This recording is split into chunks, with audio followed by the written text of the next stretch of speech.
It's like,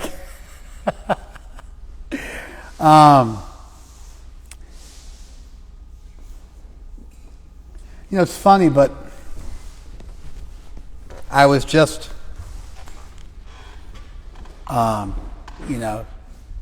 talking to people up in communist Berkeley.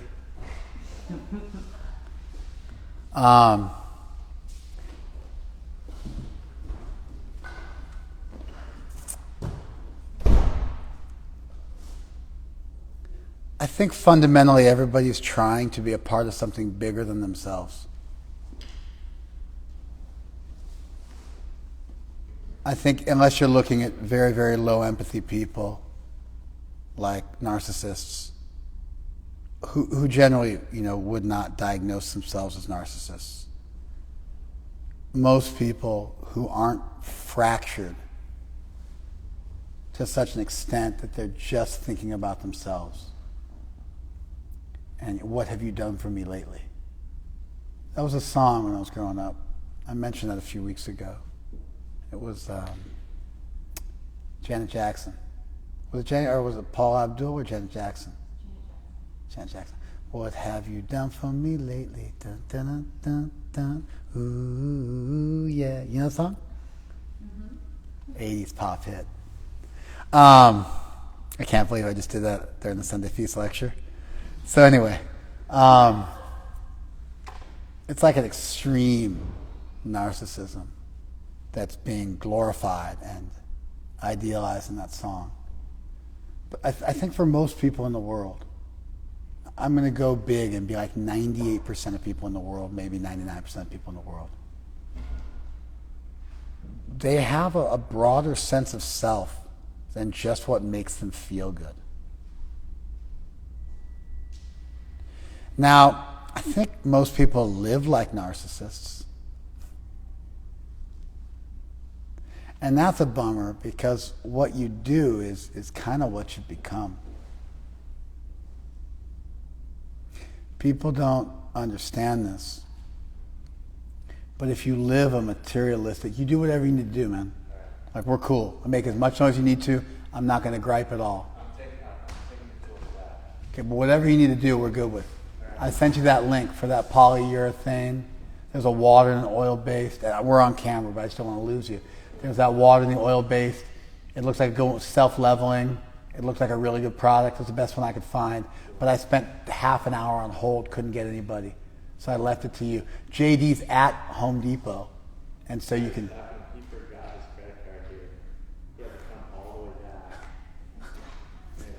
All right, later. We're resurfacing. We have a wedding that's going to be held here at the temple next week with just like 5 people coming who've all taken COVID tests and are wearing 8 masks and are spaced 40 feet away from one another. But we're doing a wedding. One of our pujaris is getting married, and to a really nice devotee. And we're using it as an excuse to just tidy things up. So we're painting the building this week, the entire building, inside and out. And we just re-sanded the floors. We had these beautiful bamboo floors we put in about, it must have been less than 15 years ago I put them in. And we're re-sanding them for the first time. Bamboo's like hardwood. It's a sustainable resource, but it's like hardwood. You can sand them down and resurface them. So we're sanding them down, and we're getting new signs made for the marquee and doing all sorts of renovation. We fixed up the gardens, trimmed all the palm trees, and just kind of doing everything, put in a drip system for sprinklers, and just doing work all over. What to speak of a deep cleaning, all new lights, and just cleaned off all the globes. They picked the wrong light, they picked a 450 lumen bulb instead of a 2700 lumen bulb, so we got to replace all that. That's why it seems like we're all have bad eyesight right now. But and I'm not bringing this up casually. Actually, this is foreshadowing. by the way. We'll get back to it in a minute.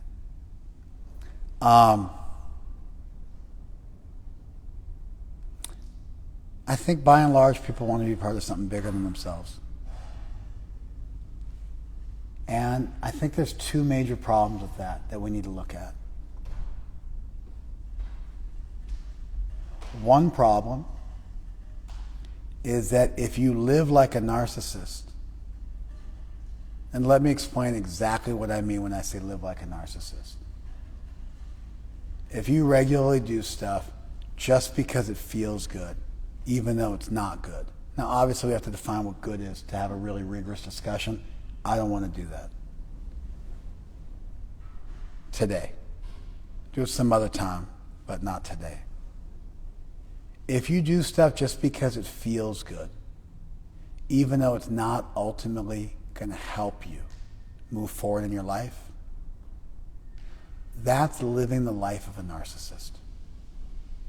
If you betray your values and surrender your integrity to do stuff just because it feels good to you, that is functional narcissism.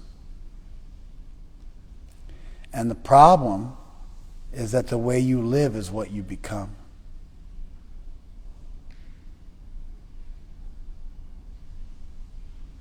You think you're a devotee now, and so you're going to be a devotee forever. You think that. It's not true. You show up here and you bask in our light. You think you're glowing. You're not glowing. We're glowing. And you're hanging out close to us. And so it seems like you're glowing. You borrowed our light. And I'm not saying you borrowed my light. I'm just using language to communicate the point. We bask in the light of our elders. And then we glow. And we think we're glowing.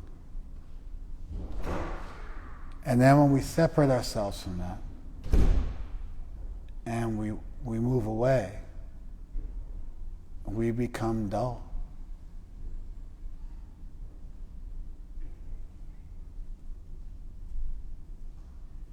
It's amazing how different your life can look in a relatively short period of time. We think we're solid, we're stable, we got all figured out. It's not true. It takes a while to get solid and stable. So many times you're standing on the shoulders of giants, you're starting to think, I'm really tall. I don't need you. Then you jump off and you find out you're a little people.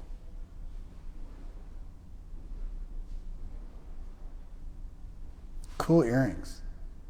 What are those like?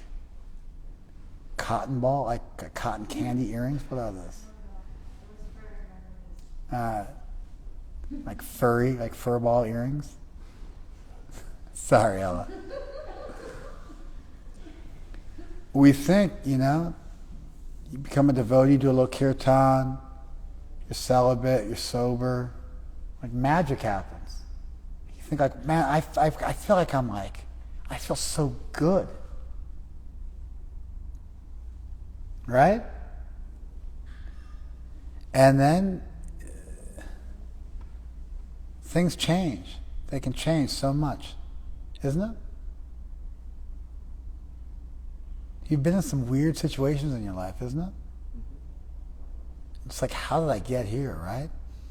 How did I sink so low, isn't it?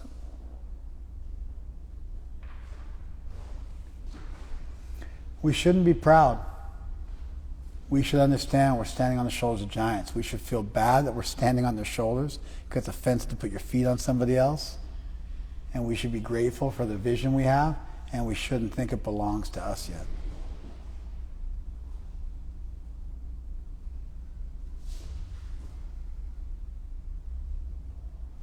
Here's Krishna talking about what self-realization looks like.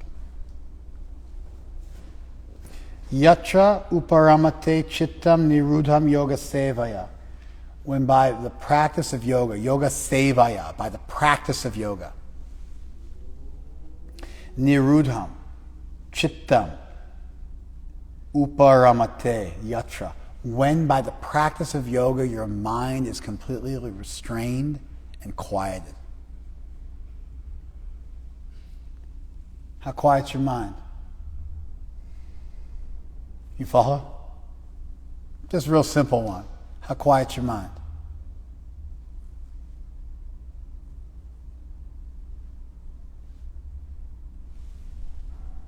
So it's yatra, yatra. When this, then tatra, then at that time you've achieved yoga. That's how the verse is written. Yatra means when this, and it's going to be yatra, tatra. When you do this, then you're here. You follow? That's what's going on. Yatra, chaivatmana atmanam. By the self and find satisfaction in that. How many of you find your satisfaction within yourself? When you see the self, by the self, and find satisfaction in the self. How many of you find your happiness in life from within?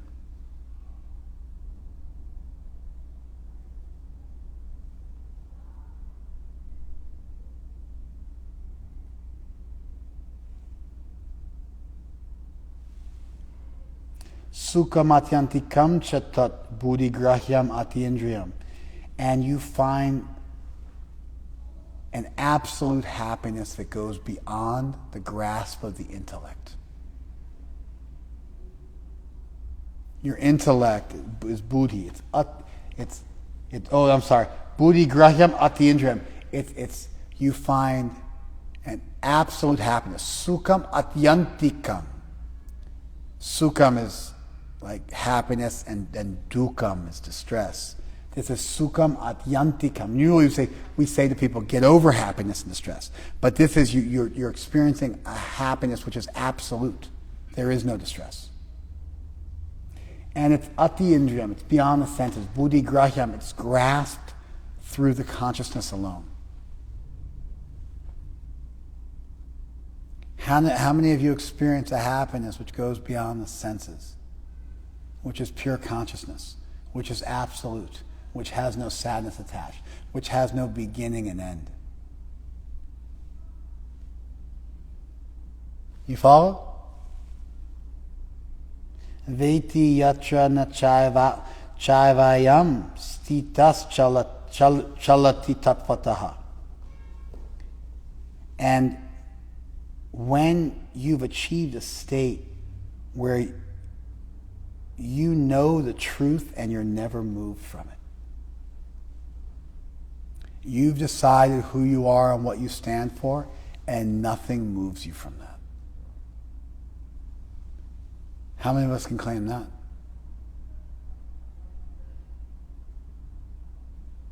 You think, no, I believe in Krishna. I don't know. If you believe in Krishna, then you also believe in the texts which tell you about Krishna. Otherwise, how can you believe in Krishna without believing in the texts that tell you about Krishna? Like there's no Jesus without the apostles. And if those texts also tell you not to live a life of sense gratification, and you're living a life of sense gratification, then what do you mean when you say you believe in Krishna? You follow? It's like fun. Like somebody who's like, yeah, I believe in I love all animals. And then you're eating a burger. I'm an animal lover. And I eat meat. Our response to those people is, you're not an animal lover. You're a liar. You're duplicit. You're lying to yourself. So if you say, I have faith in this tradition, but you're not living it, how much faith do you really have? If you've arrived at the truth and you're not living it, do you really think it's the truth? Your actions speak so loud, I can't hear what you're saying.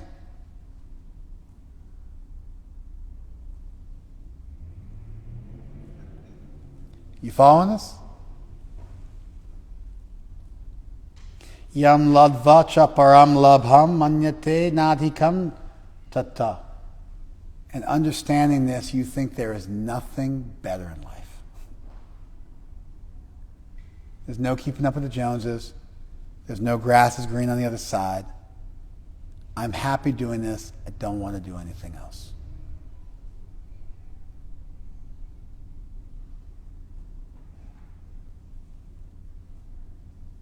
You follow?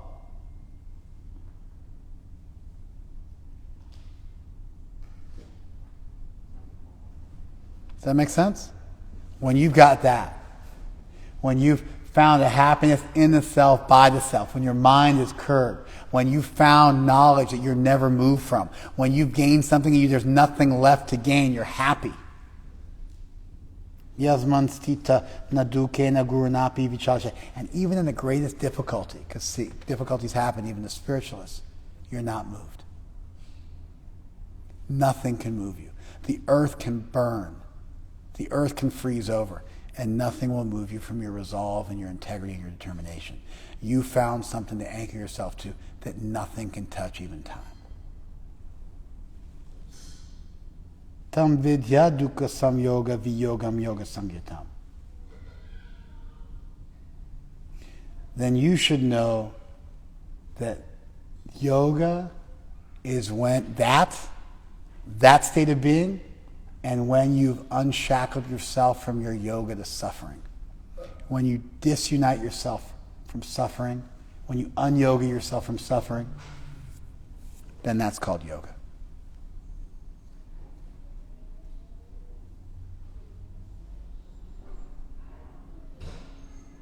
Problem one is people have one belief set, one cognitive belief set, but they have a different behavioral set. Their values are at odds with their urges. I was talking to somebody yesterday, and they went on a date with somebody. And they're like, yeah, I'm talking to you, texter. And so I know what you're doing, but still, you're here. Don't take notes. Listen to class. I'm not into taking notes. I'm into front and center. That's what I'm into. Because if you take notes, you know what you're not doing? You're not learning. You're a scribe. You follow? I know this. I'm super smart. When I take notes, I'm not learning. I'm a scribe. When I'm listening very intently, then I'm learning. But if I'm writing, I'm like taking cliff notes for somebody else who didn't attend the class.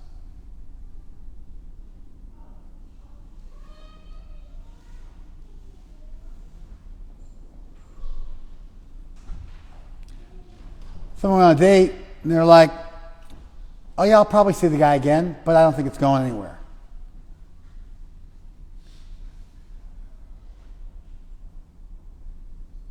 That's a problem. Oh, I didn't realize. I thought it was like a skirt or something like that. You're good. You're fine. Don't worry about it. Sorry.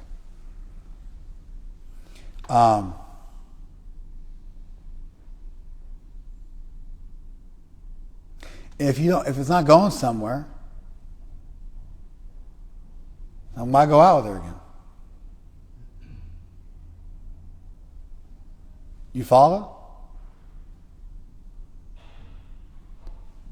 It's kind of like just a boilerplate integrity.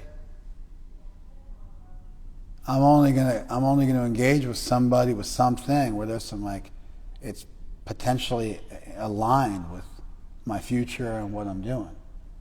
Otherwise, why would I slum? Why would I degrade myself? Why would I invest in nothing? Does this make sense?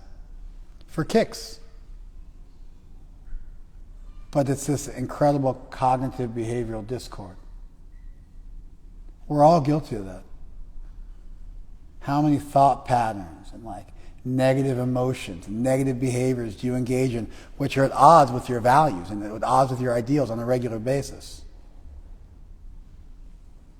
And not even just I like an extra scoop of vegan ice cream or something like that, not like that. Like stuff that is actually detrimental. Stuff that's actually toxic to what you wish to achieve. So one problem we have is that we have one set of beliefs, one set of values, but then our behavior is over here.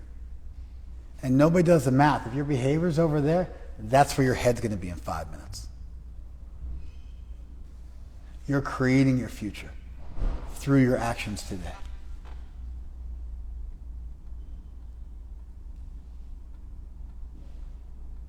Do you follow that?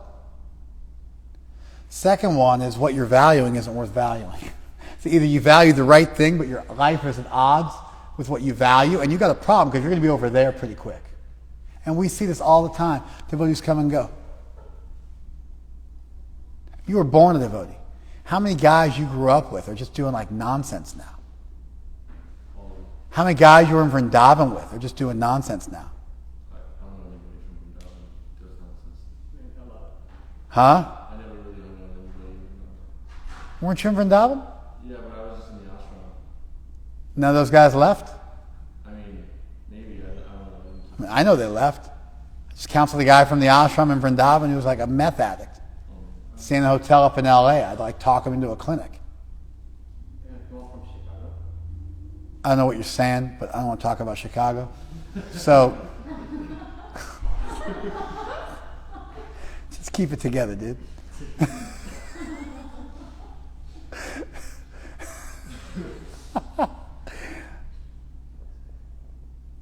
Right? How many guys on the block do you know? Yeah. Just did horrible things, right? Yeah, I'm one of them. His response is, I'm one of them.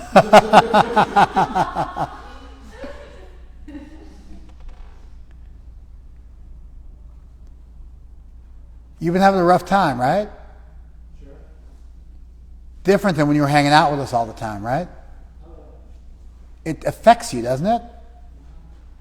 Going out to Lake Helsinore and living out in Lake Helsinore?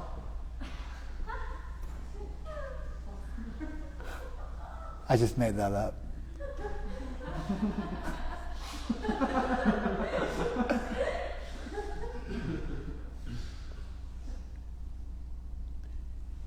One problem we have is we embrace the right ideals and we live the wrong life. We're living over there. And then we wind up over there. We're like, how did I get over there? Because you're living like that. You're not going to be able to hold this. The other thing is sometimes what you value isn't like the right thing. You join some political party or some movement, you want to be part of something bigger than yourself, and you join like the wrong thing.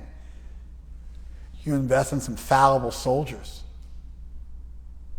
You choose the wrong tribe.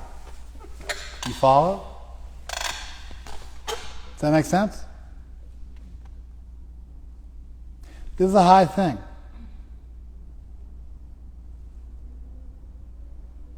Your mind's curbed. You find satisfaction in the self. You find the happiness that goes beyond the senses. Of course, you find the happiness that goes beyond the senses, well, you not have to do anymore to get happy. You don't do essential stuff anymore.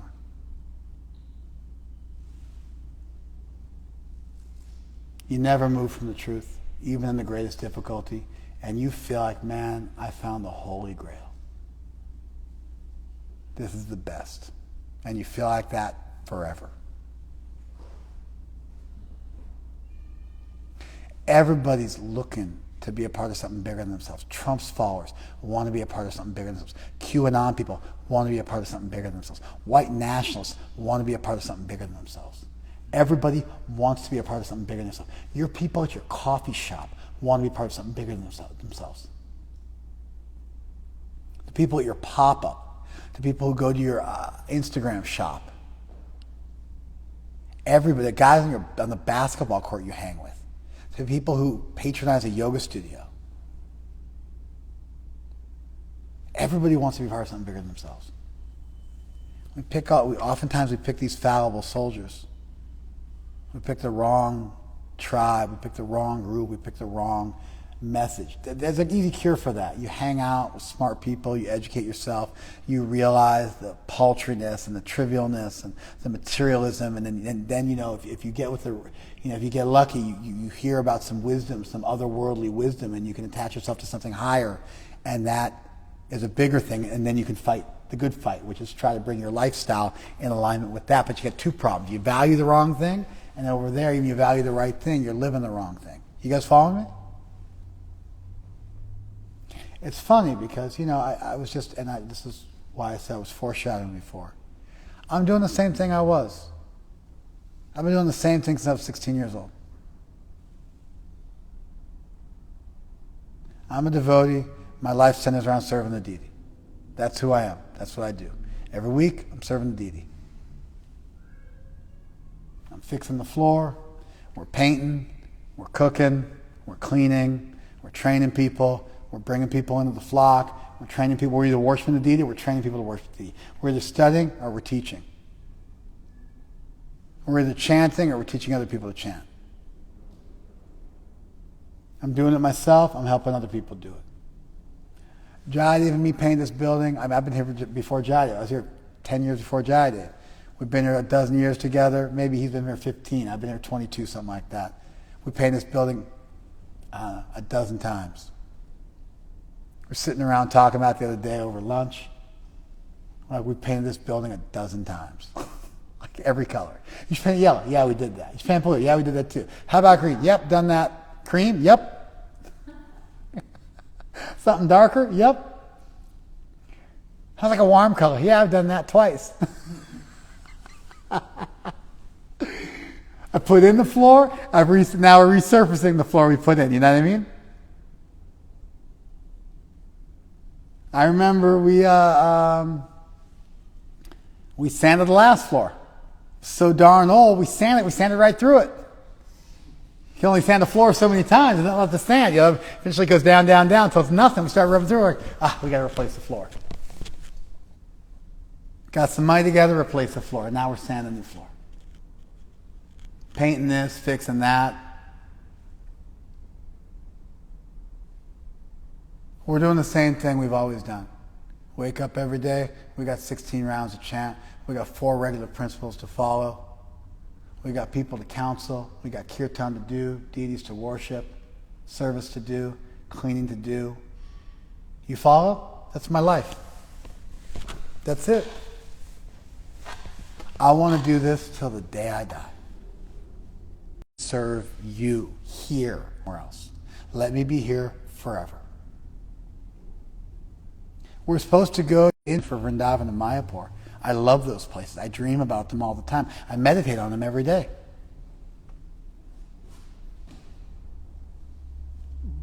But I'd be happy to die here.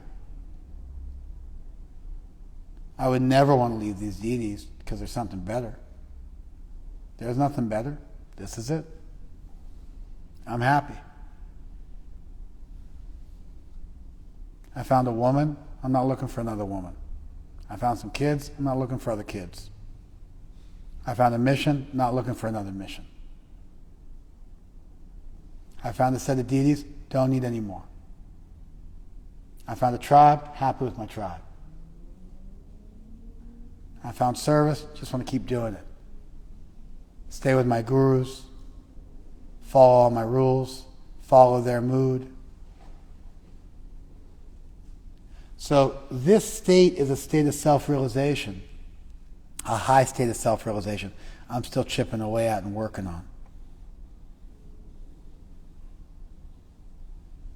But in a real practical sense, you follow? Through serving in a temple, in a community, through a church, and the facility for living a life bigger than yourself that a church allows, which is why there were churches on every single damn street corner of America a while ago. You wonder, why are there all these churches around us in Long Beach? We got this cool building with a church attached to it, right? How do we get that? And then all around us are churches. It's why are all those churches? Because everybody used to spend their weekends at church every single weekend. That was life. You had your tribe, and you stayed there. You made some money. You helped build a new wing at your church. You helped buy a Sunday school for your church. You're going through a hard time. They fed you. What'd you do on the weekends? Hung out with your church. Played baseball with your church.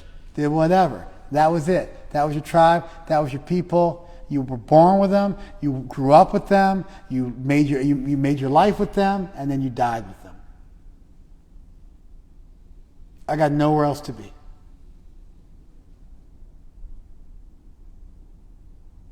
This isn't like a springboard to something better. I've arrived. This is my destination. I'm happy.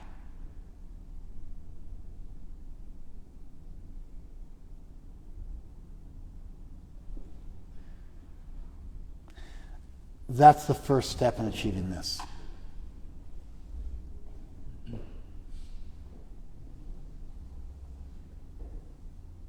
You follow?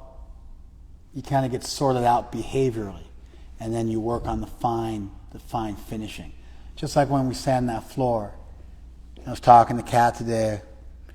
I'm like, where are you? He's like, I'm like 3/4 of the way done. I'm like, what are you using? He's like, I'm using a 60 grit sandpaper. What's next? We're going to use an 80. You got to do it a third time? Yeah, we'll use a 120. You sand at 60, that's most of your work. 6-7 hours you spend sanding that floor. Then you go back with an 80 and a 120. Those each are quick. Those each take half an hour, 45 minutes. Then you can't walk on it. Don't any of you walk on this. No walking on this. And that's all versioned up. We don't want to put footprints on it, otherwise it gets sanded again. Because it's raw wood, it'll soak in your footprint, and we got to sand it again. And so, the first sand is you find the life you want to live, people you want to live your life with. You get those things figured out. You figure out what your virtues are, what your morals are, what your tribe is, what you value. You follow? You find your purpose, you find what you're going to do with this lifetime. Then you settle that down. You're not always looking for the next big thing. Then once you do that, you do the fine work. You polish your consciousness until this verse applies to you.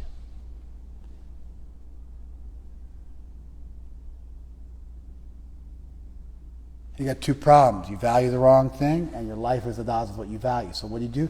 You find the right thing to value. You follow? And then you gradually bring your life into accord with that thing that you value, and then your mind follows suit. Like finer and finer stages of sanding.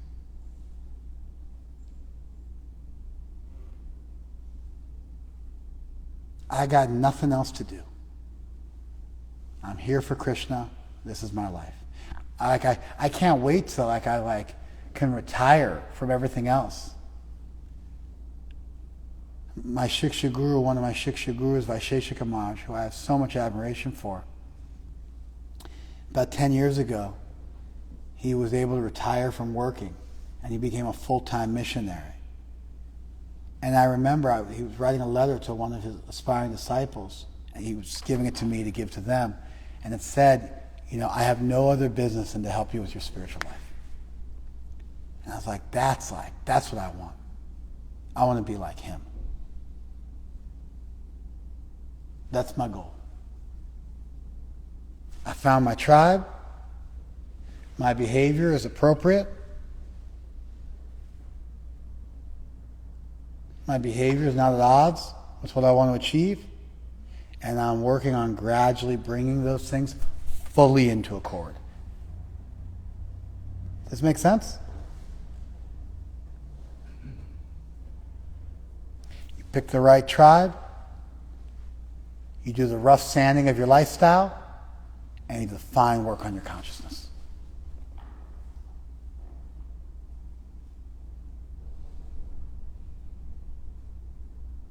We're always here. You guys all leave. You got something better to do. We don't have anything better to do.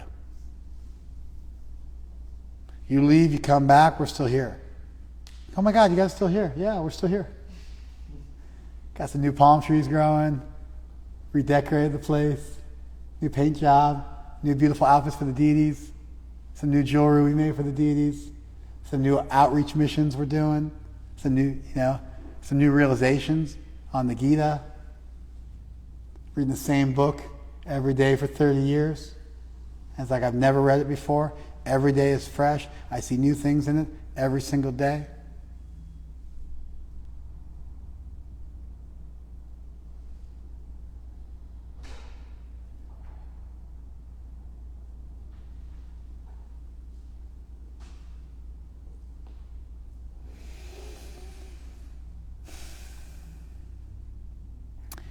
I look around the world and I see like everybody's trying to be a part of something bigger than themselves. They're trying to make something happen. They're trying to even like people like walking their dogs. They're like all about their dogs. Like they like want to have a family, They're like trying to make a family with those animals, Cat lady, trying to make a family with a cat. Everybody's trying to be a part of something bigger than themselves. And for the most part, people just pick sad, fallible soldiers to invest the valuable prana of their life with. They invest in all sorts of isms that won't long endure, that aren't philosophically sound, that can't actually reciprocate with the love that you invest in them. And so people find they wind up bouncing from this ism to that ism, from this relationship to that relationship, because they're looking for something bigger than themselves, but they invest in all these fallible soldiers and fallible ideas and fallible notions of what's important, and none of them endure, and you just wind up ping-ponging around in this world from one sexy thing to another. Always thinking happiness is just around the corner and never quite getting it. Peace is a prerequisite for happiness. Finding truth is a prerequisite for happiness, for this level of happiness.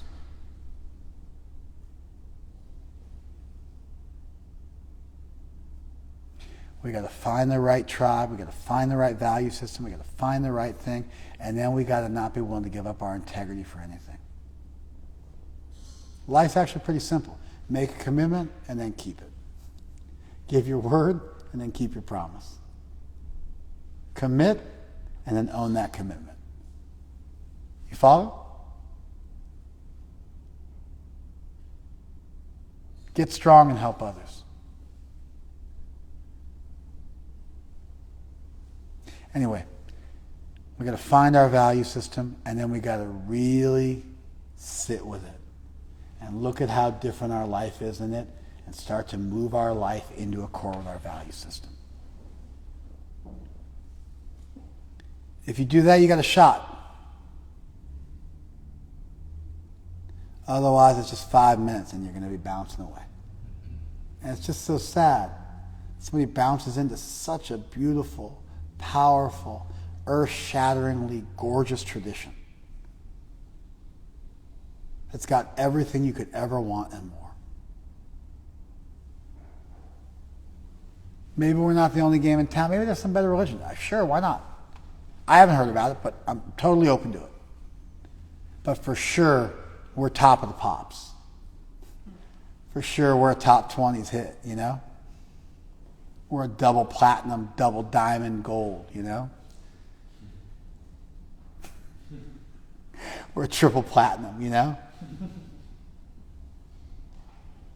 And something bounces in and bounces out and is doing some useless thing.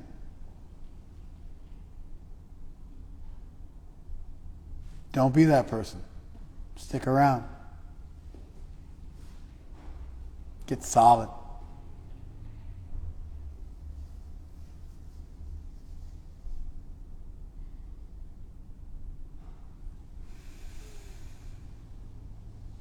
It's like, one of our own's getting married. I've been doing marriages since I got here. Young people come, we encourage them to stop dating. We encourage them to pick one person. Then we encourage them to marry that one. It's like we got a whole game plan. It's like, hey, just don't sleep around. Just find yourself like one solid boyfriend or girlfriend.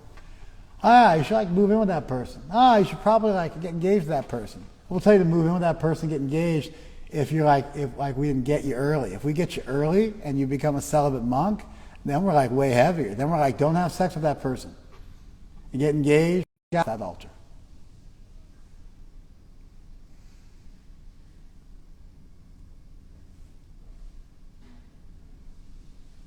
That's integrity.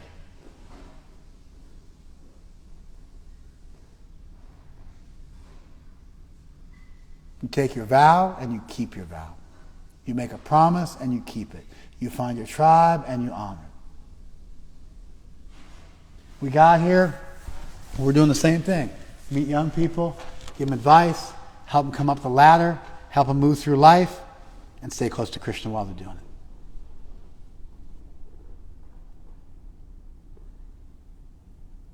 People stop in for a minute, get what they need, and move on to the next big thing. Okay, we're not going anywhere.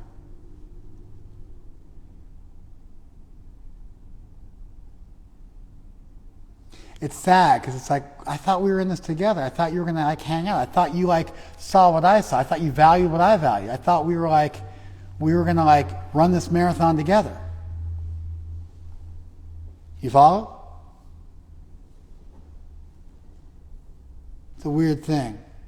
Join the military, joining a tradition in a serious way, as people come and go, and it's like they leave you too.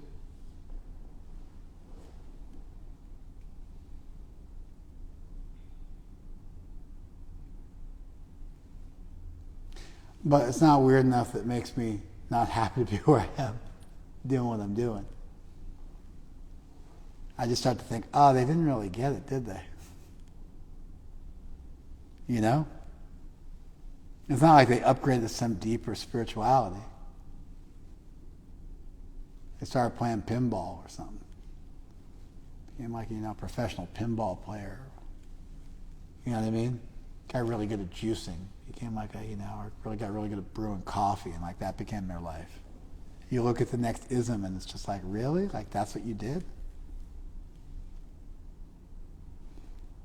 We got a thick tradition. We got a beautiful tradition.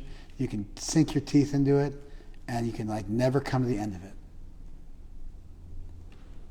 Sometimes I'm just like, God, I wish I came younger. I wish I was smarter. There's just so much wisdom here. I can just spend my whole life. It's like an unlimited feast. I've only got 30 or 40 or 50 years left. I'm never going to be able to get through it.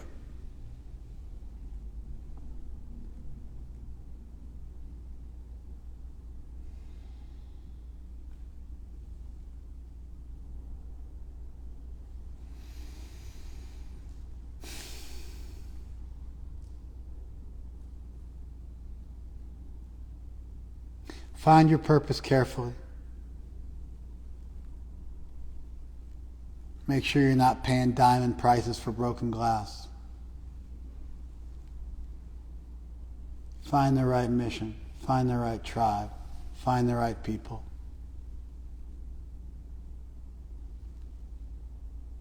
And then be happy. And don't listen to the siren call of we're trained to be sensualists, where we're always jumping. We're trained to seek the dopamine and oxytocin hits that come with just jumping around like leprechauns from one thing to the next. Drop that and dig in. And you'll find nectar dug in. You'll find valuable gems buried in our tradition. Value those.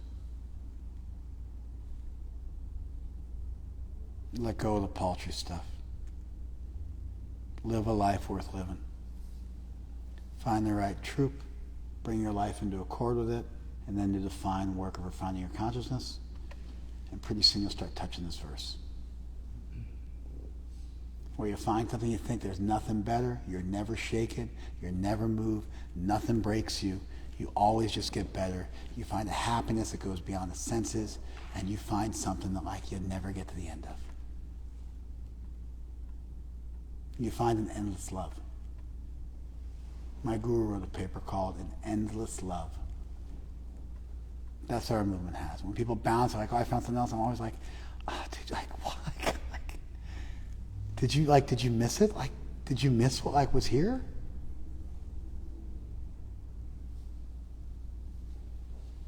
Okay. We're about to do a kirtan for Jayapataka Maharaj from 7:30 to 8 on mayapur.tv. Run and grab Rakta. Let's do this. Thank you guys all very much. Join us for it. It's going to be on Mayapur TV. We might also be able to do it with you guys. I don't know how it works, but I got to go. We got to set up for this kirtan right now. Mayapur, MAYAPUR.TV. MAYAPUR.TV. We'll see you there. Bye-bye.